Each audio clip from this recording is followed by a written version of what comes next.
Hello everybody and welcome back to Screen Stars. I'm here today to bring you my review for the 2019 thriller Domino, a film that is directed by the Brian De Palma and it stars Nikolaj Coster-Waldau from Game of Thrones. It also stars Carice Van Houten, yes, from Game of Thrones, and we have Guy Pearce making an appearance in the film. Now, this is like a Euro thriller type film. It's set in Copenhagen and it focuses on Christian, played by Nikolaj Coster-Waldau from Game of Thrones, who is a police detective on the streets of Copenhagen, and his partner Lars. They've been partners for about 8 years, I think it is.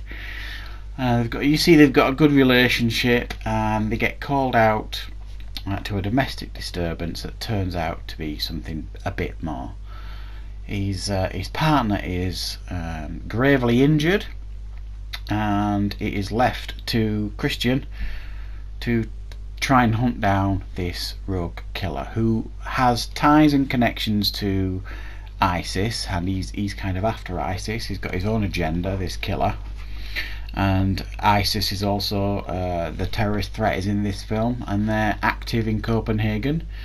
And Carice Van Houten, who plays Alex, another police detective, has a big interest in this case, and she kind of insists on partnering up with Christian to find out who is the killer of Lars, because she may or may not have a connection to him, a personal connection to him. Right, okay, that's the general gist of the story. It's a kind of a revenge story, you know. He's after the guys that, you know, seriously injured his partner. There's a terrorist threat in Copenhagen. There's I don't know, Guy Pearce. Yeah, I forgot about Guy Pearce. Guy Pearce is a CIA operative in Copenhagen that's trying to pull the strings of this guy trying to trace this ISIS leader. So as you can gather there, I'm struggling really to give you a sensible synopsis of this film, because it's a kind of it's overly complex for the sake of it. This film, it's actually quite simple when you break it down. The trouble with this film is it does kind of feel like a Brian De Palma film, but it also feels like a Roman Polanski film as well.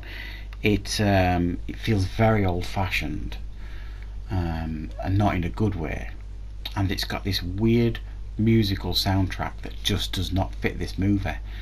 It's just odd. It's a weird soundtrack, and it just takes you out of the movie when it's on. It just feels like something from the 50s or the 40s, this soundtrack. It's really odd, and it kind of takes some of the beats from the Rutger Hauer film Wanted Dead or Alive. There's a couple of beats in this film that feel like they've pulled straight out of that film. They're not identical, but there are some similar beats in there.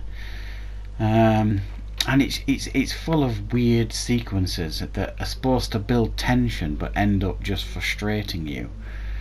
And it's a seriously underwhelming and anticlimactic ending to the film. Full of characters in this film, unfortunately, who are uninteresting and they're poorly fleshed out.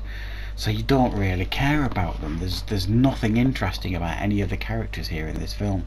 In fact, the most interesting character in this film was actually this guy who injured his partner at the beginning of the film. He's got the best storyline here, you know. He's trying to chase down this ISIS leader because, for personal reasons, the CIA has got his family, so they're pulling his strings, so he doesn't have a choice but to work for them. So he's got quite a complex story, but like I say, the ending they give you just kind of think, oh, is that it? That's his story, gone? Fair enough. And Nikolaj Coster-Waldau from Game of Thrones is just, it's a dull character he's playing.